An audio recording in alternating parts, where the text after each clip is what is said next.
ಆಕ್ಷೇಪ ಅಲ್ಲ. ಕೊನೆ ಪಕ್ಷ ಗೌರವಕ್ಕೆ ಮರ್ಯಾದೆಗೊಂದು ಕೇಳಬೇಕು ಅಂತಿಲ್ವಾ? ಕೇಳಬೇಕು ಅಂತ ಆದ್ರೆ ನೋಡ್ಬೇಕಲ್ಲ, ನಾವು ಕಾಣಿ ಸಿಗಬೇಕಲ್ಲ. ಹೊರ ಬಾಗಿಲಲ್ಲಿ ನಾ ಕೂತ್ಕೊಂಡೇ ಇದ್ದೆ, ನನ್ನ ದಾಟ್ಕೊಂಡೇ ಬಂದ್ರಿ ನೀವು. ಹೋಗಿ ಇವ ಇರಬೇಕು. ನೀನ್ ನೋಡಿದ್ಯಾ? ನಾನು ನೋಡಿದ್ದೆ, ಅದು ನನಗೆ ಪ್ರಾಣಿ ಇದ್ದದ್ದು ಗೊತ್ತಾಗಲಿಲ್ಲ.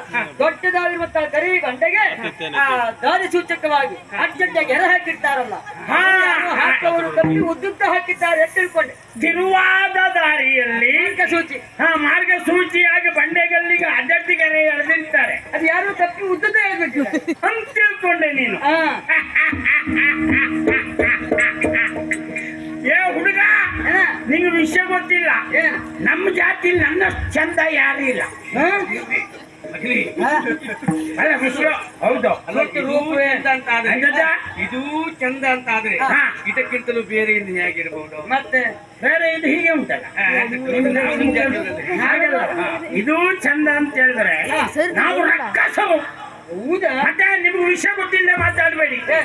ಹುಲಿ ಸರಿಯಾಗಿ ಬೆಳೆದದ್ದು ನಿರ್ಣಯ ಮಾಡುವುದು ಹೇಗೆ?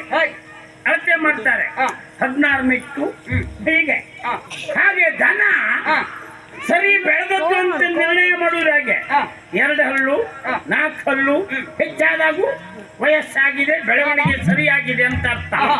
ರಕ್ಕಸರಲ್ಲಿ ಗೆರೆ ಹೆಚ್ಚು ಬಂದಾಗೂ ಅದ್ಭುತ ಬಣ್ಣ ಅಂತ ಹೆಸರು. ಅಯ್ಯೋ, ಹಾಗಾಗಿ ನಂಗೊಂದು ಹೆಣ್ಣು ಕೊಡಬೇಕು ಅಂತ ಮನೆ ಮುಂದೆ ಸಾಲ್ ಹಿಡಿದು ನಿಂತಿದ್ರು. ಮನೆ ಮೇಲೆ ಬರ್ದದ್ದೇ ಸಿಕ್ತು, ಅದು ಬೇರೆ. ಬೇರೆ ಸಿಕ್ತು, ಅದು ಬೇರೆ. ಹಾಗಾಗಿ ನನ್ನ ಬಣ್ಣದ ಬಗ್ಗೆ ಹೇಳ್ಬೇಡ. ರಕ್ಕಸರಲ್ಲಿ ನಾನೇ ಚಂದ, ಆ ವಿಷಯ ನನಗೆ ಸಂಬಂಧಪಟ್ಟದ್ದಲ್ಲ. ಹೊನ್ನೆ ಕೊಯ್ದೆ. ಹಣ್ಣಿರುವುದು ತಿನ್ನುವುದಕ್ಕಾಗಿ ತಿನ್ನಬೇಕೆನ್ನುವ ಕಣಕ್ಕೆ ಕೊಯ್ದದ್ದೇನೆ ಎಡ.